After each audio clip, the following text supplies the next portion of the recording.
창세기 22장 1절에서 14절 말씀 같이 보시겠습니다. 그 일 후에 하나님이 아브라함을 시험하시려고 그를 부르시되 아브라함아 하시니 그가 이르되 내가 여기 있나이다. 여호와께서 이르시되 내 아들 내 사랑하는 독자 이삭을 데리고 모리아 땅으로 가서 내가 내게 일러준 한 산 거기서 그를 번제로 드리라. 아브라함이 아침에 일찍 일어나 나귀 안장을 지우고 두 손과 그의 아들 이삭을 데리고 번제에 쓸 나무를 쪼개어 가지고 떠나 하나님이 자기에게 일러주신 곳으로 가더니 제3일에 아브라함이 눈을 들어 그것을 멀리 바라본지라. 이에 아브라함이 종들에게 이르되 너희는 나귀와 함께 여기서 기다리라. 내가 아이와 함께 저기 가서 예배하고 우리가 너희에게로 돌아오리라 하고, 아브라함이 이에 번제나무를 가져다가 그의 아들 이삭에게 지우고 자기는 불과 칼을 손에 들고 두 사람이 동행하더니 이삭이 그 아버지 아브라함에게 말하여 이르되 내 아버지여 하니 그가 이르되 내 아들아 내가 여기 있노라. 이삭이 이르되 불과 나무는 있거니와 번제할 어린 양은 어디 있나이까. 아브라함이 이르되 내 아들아 번제할 어린 양은 하나님이 자기를 위하여 친히 준비하시리라 하고 두 사람이 함께 나아가서 하나님이 그에게 일러주신 곳에 이른지라. 이에 아브라함이 그곳에 제단을 쌓고 나무를 버려놓고 그의 아들 이삭을 결박하여 제단 나무 위에 놓고 손을 내밀어 칼을 잡고 그 아들을 잡으려 하니 여호와의 사자가 하늘에서부터 그를 불러 이르시되 아브라함아 아브라함아 하시는지라. 아브라함이 이르되 내가 여기 있나이다 하매 사자가 이르시되 그 아이에게 내 손을 대지 말라. 그에게 아무 일도 하지 말라. 내가 내 아들 내 독자까지도 내게 아끼지 아니하였으니 내가 이제야 내가 하나님을 경외하는 줄을 아노라. 아브라함이 눈을 들어 살펴본즉 한 순양이 뒤에 있는데 뿔이 수풀에 걸려 있는지라. 아브라함이 가서 그 순양을 가져다가 아들을 대신하여 번제로 드렸더라. 아브라함이 그 땅 이름을 여호와 이레라 하였으므로 오늘날까지 사람들이 이르기를 여호와의 산에서 준비해드리라 하더라. 아멘. 오늘 대신할 순양이라는 제목으로 함께 말씀을 또 나누겠습니다. 하나님께서 아브라함을 한 날 부르셨습니다. 아브라함을 부르신 이유는 그를 시험하시려고 부르셨다라는 것입니다. 그 시험의 내용은 뭐냐면 아들을 번제로 바치라라는 것입니다. 아들을 불에 태워 드릴 제사의 제물로 바치라라는 말씀을 하신 것입니다. 그 이유는 아브라함의 믿음을 시험하시려고 하신 것입니다. 1절에 보시면 그 일 후에 하나님이 아브라함을 시험하시려고 라고 말합니다. 시험이 무엇입니까? 우리가 주기도문을 외울 때 우리를 시험에 들게 하지 마시옵고라고 기도를 합니다. 그때 우리 주기도문을 외울 때 시험에 들게 하지 말아달라고 할 때 그 시험은 우리가 넘어지는 시험, 유혹에 빠지고 죄에 빠지는 시험에 들지 않게 해달라는 기도를 드리는 것입니다. 그런데 여기서 하나님이 아브라함을 시험하신다라는 것은 아브라함을 넘어지게 하고 아브라함을 넘어뜨리려고 하는 그런 목적으로 시험하신 것이 아니라 아브라함의 믿음을 테스트하신 것입니다. 우리 학교에서 학기마다 2번씩 시험을 치듯이 하나님께서 아브라함의 믿음이 진짜인지 아니면 믿음이 있는 척하는 것인지 그 아브라함의 믿음을 테스트해 보시기로 작정하신 것입니다. 그런데 문제는 이 시험이 굉장히 잔인하다라는 것입니다. 어떻게 잔인합니까? 하나님은 아브라함에게 이삭을 아들로 주셨는데 무려 아브라함이 100살에 이삭을 아들로 낳게 하셨습니다. 늦게 얻은 이 아들이 얼마나 귀한 아들이겠습니까? 그런데 그 눈에 넣어도 안 아플 그 아들을 번제로 바치라라고 명령을 하셨다는 겁니다. 여러분, 번제가 무엇인지 아십니까? 번제는 태워서 제사를 드리는 것입니다. 어떻게 제사를 드리냐면 먼저 제물을 죽여야 하겠죠. 그리고 그 제물을 가죽을 벗깁니다. 소나 양이나 염소나 그런 제물에 가죽을 벗기는 것입니다. 그리고 조각을 냅니다. 그리고 그 조각을 전부 다 불에 태워서 완전히 그 제물이 탈 때까지, 완전히 홀랑 태워질 때까지 제사를 드리는 겁니다. 그게 바로 번제라는 제사입니다. 그런데 하나님은 그 이삭을, 사랑하는 아들 이삭을 번제로 바치라. 다시 말해서 잔인하지만 네가 사랑하는 네 아들을 죽이고 가죽을 벗기고 조각내서 불태워서 바쳐라. 이 말씀을 하신 것입니다. 너무나 잔인한 그런 명령이고 시험이 아닙니까? 하나님이 명령하실 때 이렇게 말씀하신 것이 아니죠. 야, 네 아들 말 안 듣지? 그 말 안 듣는 놈 좀 눈에 안 보이게 제물을 한번 바쳐봐라. 이렇게 말씀하신 것이 아니라 정말로 잔인하게 말씀하십니다. 내 아들, 내 사랑하는 독자 이삭을 바치라 라고 말씀하십니다. 그냥 이삭이 아니라 내 아들, 내 사랑하는 독자 이삭을 바치라. 얼마나 참 잔인한 그런 시험입니까? 하나님은 이 말씀을 통해서 아브라함에게 이삭이 얼마나 귀한 존재인가를 잘 알고 계시는 것입니다. 그런데 이렇게 명령을 하셨다는 것이죠. 그런데 이 명령에 아브라함의 반응은 어떻습니까? 굉장히 놀라운 반응을 합니다. 22장 3절에 보시면 아브라함이 아침에 일찍 일어나 나귀의 안장을 지우고 이렇게 말합니다. 그 명령을 들은 날 바로 다음 날 아침 일찍 이제 하나님께서 명령하신 곳으로 가기 위해서 나귀를 준비하고 두 종을 데리고 또 불을 태워 드릴 나무와 또 아들 이삭, 제물로 바쳐야 할 아들 이삭을 데리고 이제 출발했다라는 것입니다. 하나님이 명령하신 모리아 땅을 향해서 출발을 했습니다. 일단 하나님의 그 시험, 테스트가 1차로는 통과된 것 같습니다. 그리고 아브라함이 있던 곳에서 하나님이 가라고 하신 모리아 땅에 도착했습니다. 굉장히 긴 거리를 간 것입니다. 3일 동안 이동을 해서 도착을 합니다. 여러분 생각해 보시기 바랍니다. 그 3일을 이동할 때 아브라함의 마음이 어떻겠습니까?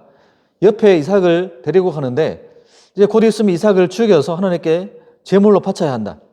그 3일이라는 그 시간이 얼마나 끔찍했겠습니까? 어쨌든 그런데 그 3일을 가서 도착을 했습니다. 그리고 이제 그 밑에다가 두 종들을 놔두고 나귀를 내버려 두고 이제 아들만 데리고 산으로 올라가기 시작합니다. 그리고 아들에게 제물을 태울 때 필요한 그 나무를 지게 하고 그 아들 이삭을 데리고 그 사랑하는 이삭을 불태워 죽이려고 아들과 단 둘이서 모리아 산으로 올라갑니다. 그리고 산에 올라서 하나님께 말씀하신 곳에 도착을 하죠. 불을 피울 준비를 하고 제단을 만들고 나무를 이렇게 다 버려 놓았습니다.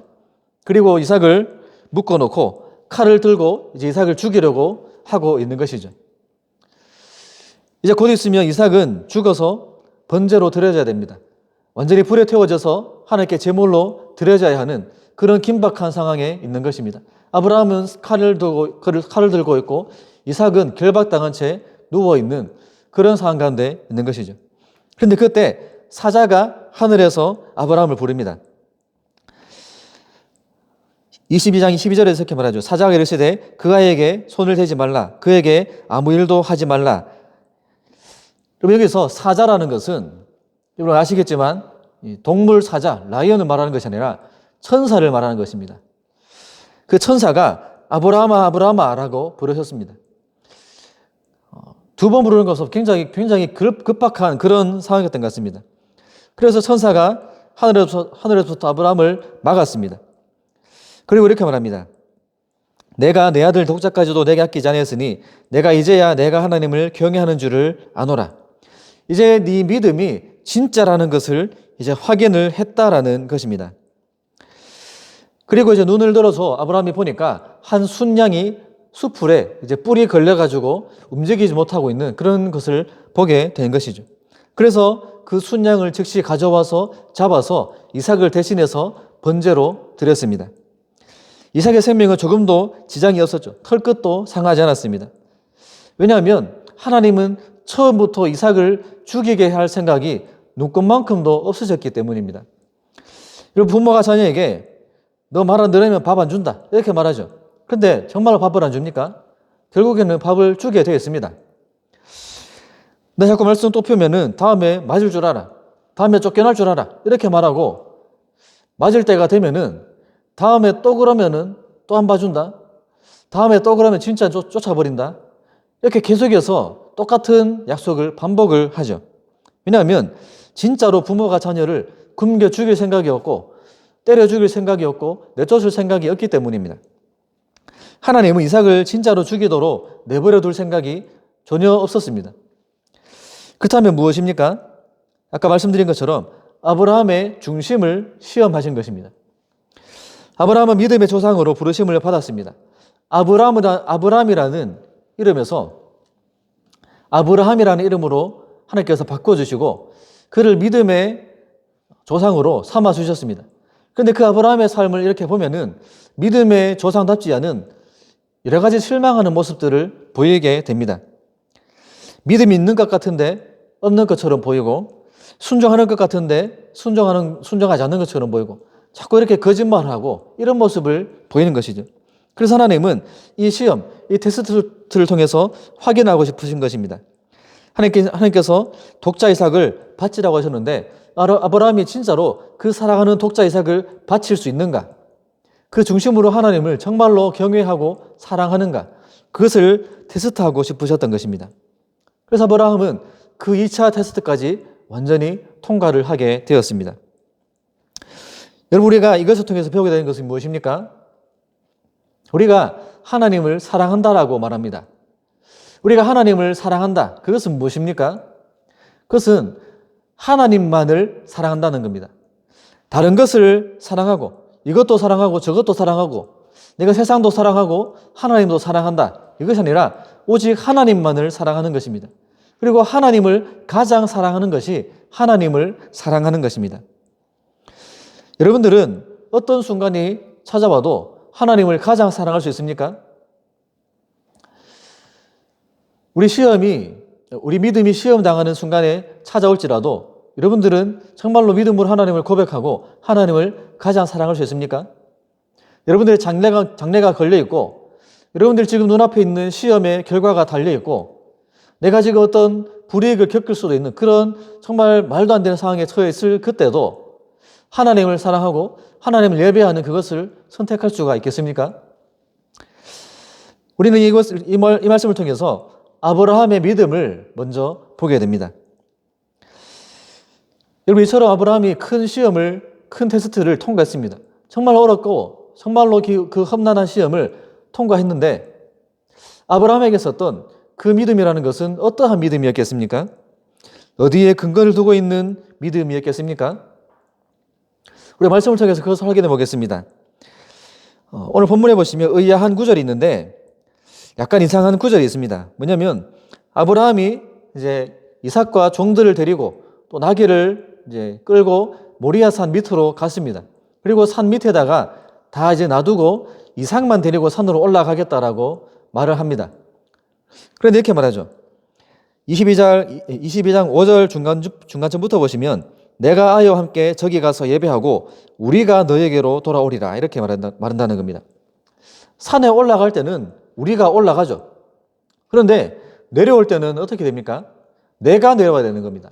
왜냐하면 이삭은 번제로 바치고 죽을 것이기 때문에 아브라함은 예배를 드리고 번제를 드리고 나서 혼자 내려와야 되는 것이죠. 그렇기 때문에 내가 돌아오리라고 한 것이 맞습니다. 그런데 종들에게 무엇이라고 말하냐면 우리가 돌아오리라고 말하는 것이죠. 무슨 말이겠습니까? 아브라함은 하나님께 순종해서 이삭을 진짜로 죽이고 번제로 바치려고 했습니다. 그런데 그 아브라함의 마음 가운데는 믿음이 있었던 겁니다. 어떤 믿음이냐면 하나님께 이삭을 죽여서 번제로 드리더라도 하나님께서 다시 살리실 것이라는 그 믿음이 있었다라는 것입니다. 히브리서 11장 17절부터 19절까지는 이렇게 그 아브라함의 믿음을 분명히 기록하고 있습니다. 히브리서 11장 17절에서 19절입니다. 아브라함은 시험을 받을 때에 믿음으로 이삭을 드렸으니 그는 약속들을 받은 자로 돼 그 외아들을 드렸느니라. 그에게 이미 말씀하시기를 내 자손이라 칭할 자는 이삭으로 말미암음이라 하셨으니 그가 하나님이 능히 이삭을 죽은 자 가운데서 다시 살리실 줄로 생각한지라. 비유컨대 그를 죽은 자 가운데서 도로 받은 것이니라. 무슨 말을 히브리서가 하고 있습니까? 하나님은 믿음으로 아브라함이 믿음으로 하나님께 이삭을 바쳤는데 그 믿음이 있었다는 겁니다. 하나님은 아브라함에게 수많은 자손들을 주시겠다고 약속하셨습니다. 얼마나 많은 자손들을 주시겠다고 약속하셨냐면 창세기 15장 4절 5절에서 하늘의 별과 같이 네 자손이 많을 것이다 라고 말씀을 하셨습니다. 여러분, 우리가 오늘 밤에 하늘을 보면 별이 얼마나 있습니까? 별로 없습니다. 게다가 날씨도 흐리기 때문에 별로 눈에 별이 보이지 않고 거의 보이지 않습니다. 그런데 아브라함이 있었던 그 광야는 별이 쏟아질 것처럼 많은 것입니다. 여러분, 강원도나 어떤 맑은 곳에 가서 별을 본 적이 있습니까? 정말 별이 쏟아질 것 같은 많은 별들을 본 적이 있으실지 모르겠습니다. 근데 그 별을 셀 수가 있습니까? 결코 셀 수가 없습니다. 그런데 하나님은 아브라함의 자손을 그 하늘의 별과 같이 많게 하실 것이다라고 말씀하셨습니다. 그런데 누구를 통해서 그 많은 자손들을 주시겠다라고 하셨냐면 이삭을 통해서 그 자손들을 주시겠다라고 하신 것입니다. 아브라함이 이삭을 낳고 이삭을 통해서 낳게 될 그 자손들이 하늘의 별과 같이 많게 될 것이라고 하신 것이죠. 그런데 그렇게 약속하셨는데 이삭이 결혼도 하기 전에 죽여버린다. 그러면 하나님께서 약속하신 것이 없던 것이 되어버리는 것이죠. 아브라함은 그 약속을 믿었습니다. 하나님께서 수많은 자손들을 하늘의 별과 같이 이삭을 통해서 주실 것이라는 그 약속을 믿었습니다. 그렇기 때문에 이삭을 번제로 바치더라도 다시 하나님이 살리실 것이라는 것을 믿고 나아갔다라는 것입니다. 여러분, 그 믿음이 어떠한 믿음입니까? 모든 상황과 모든 상식을 뛰어넘는 믿음입니다. 진짜 믿음인 것이죠. 우리에게도 그런 믿음이 있습니까? 우리 주위를 둘러싼 환경과 상황이 어려울 때 우리에게도 하나님을 신뢰하고 절대적으로 하나님을 사랑할 수 있는 그런 믿음이 있습니까? 우리가 기억해야 됩니다.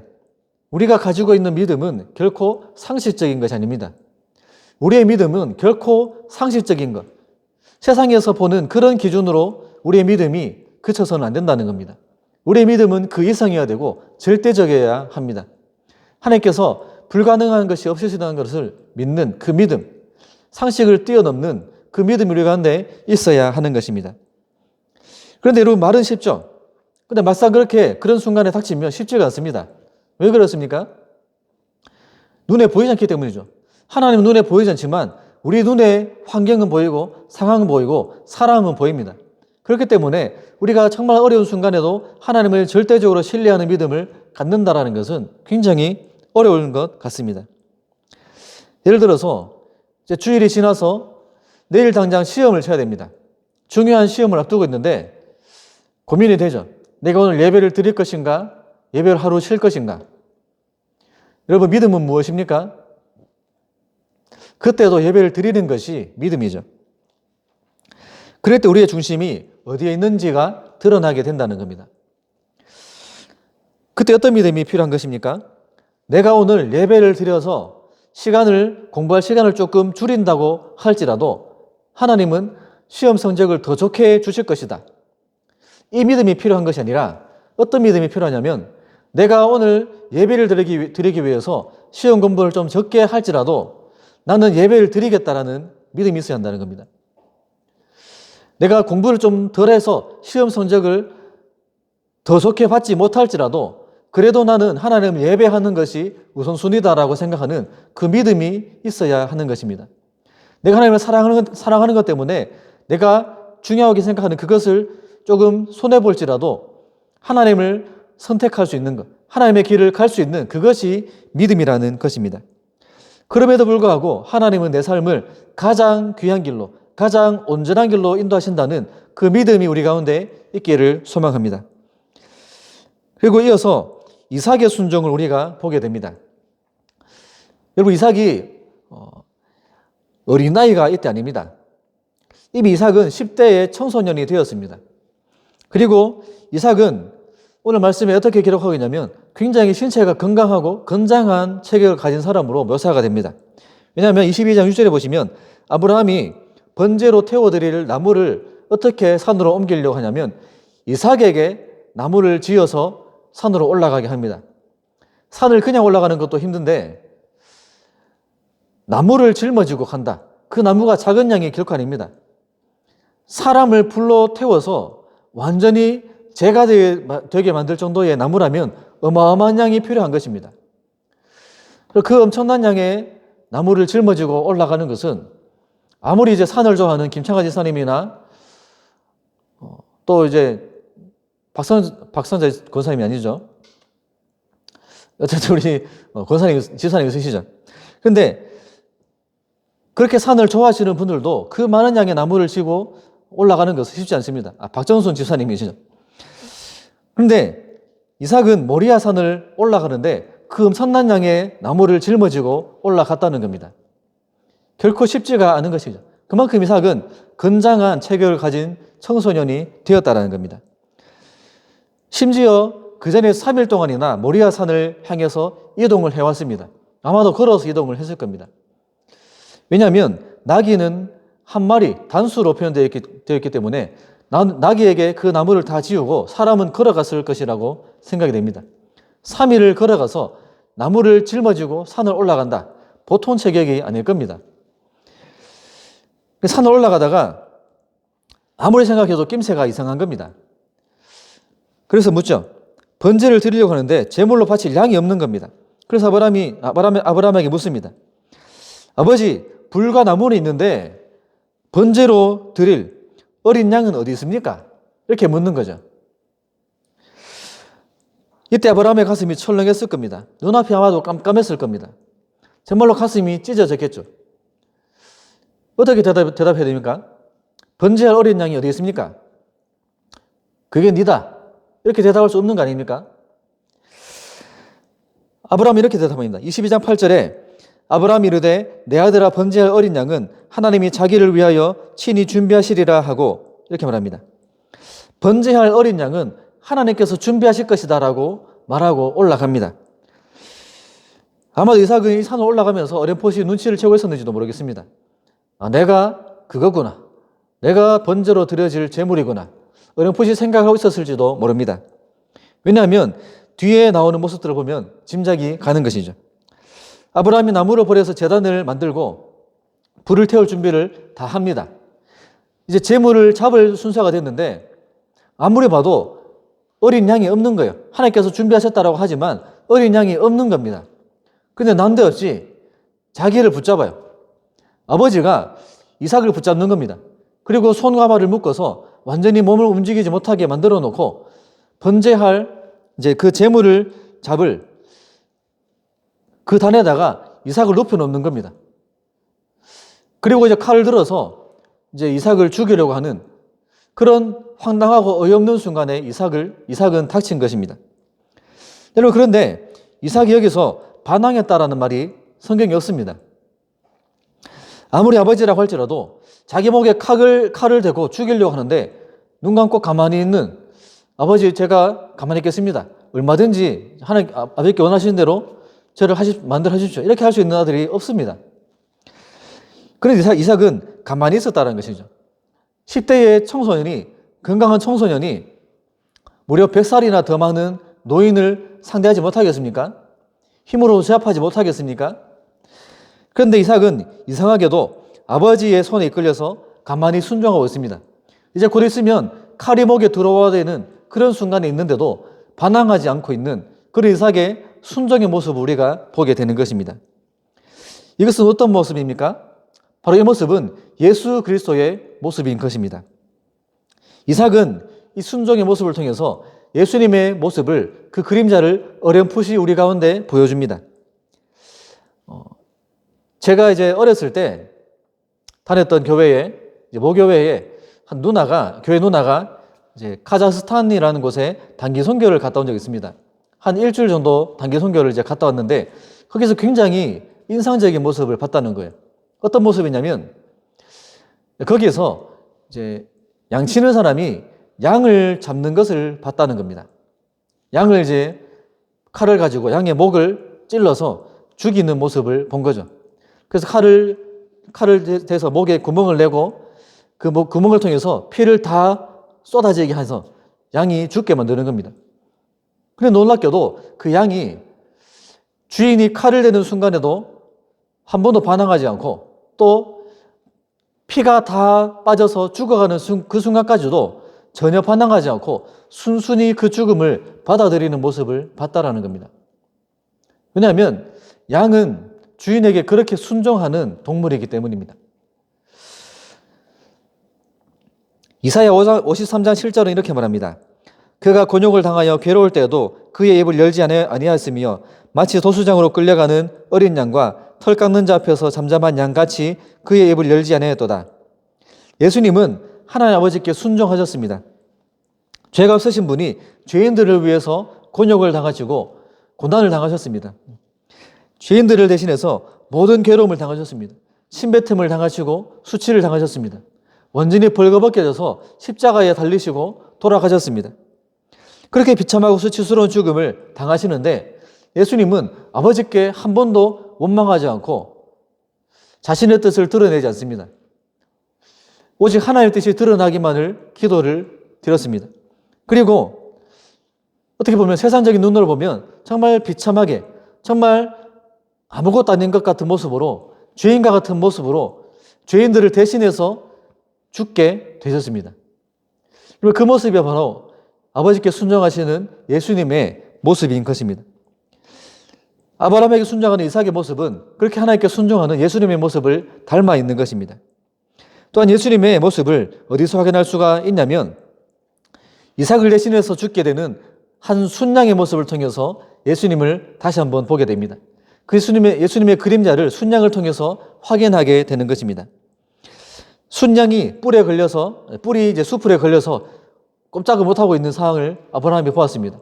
그래서 이제 천사의 명령대로 이삭을 이제 풀어주고 그 양을 잡아서 번제로 하나님께 바쳤습니다. 여러분, 그런데 이삭이 살아난 것은 다행입니다. 이삭이 죽지 않은 것은 다행이고 정말 은혜지만 그 순양의 입장에서 어떻습니까? 그 순양의 입장에서. 그 순양은 무슨 죄입니까?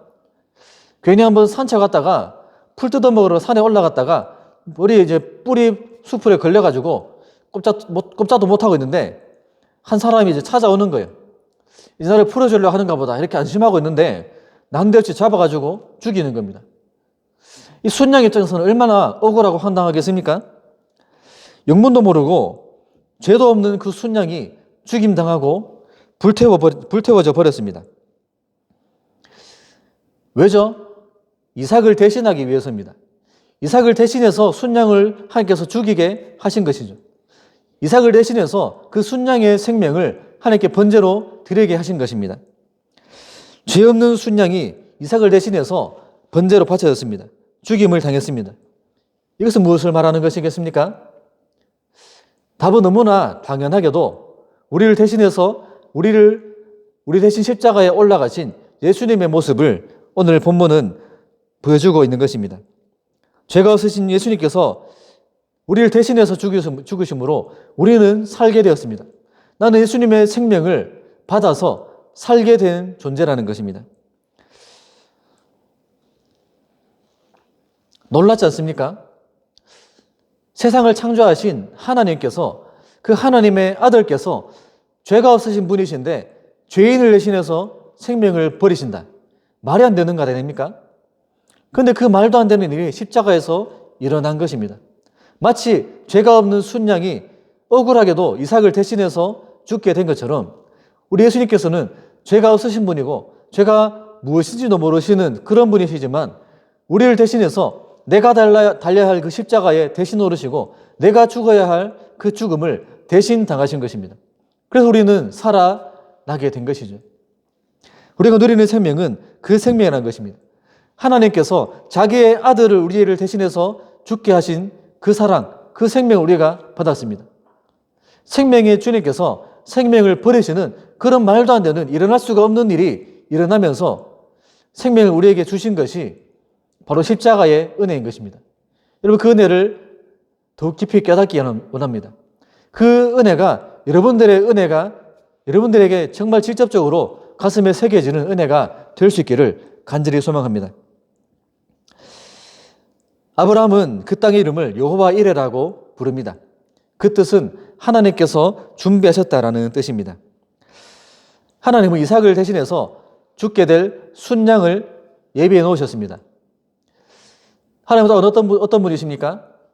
우리를 대신해서 창세전에 자기 아들을 우리를 대신해서 죽게 하실 것으로 작정하신 것입니다.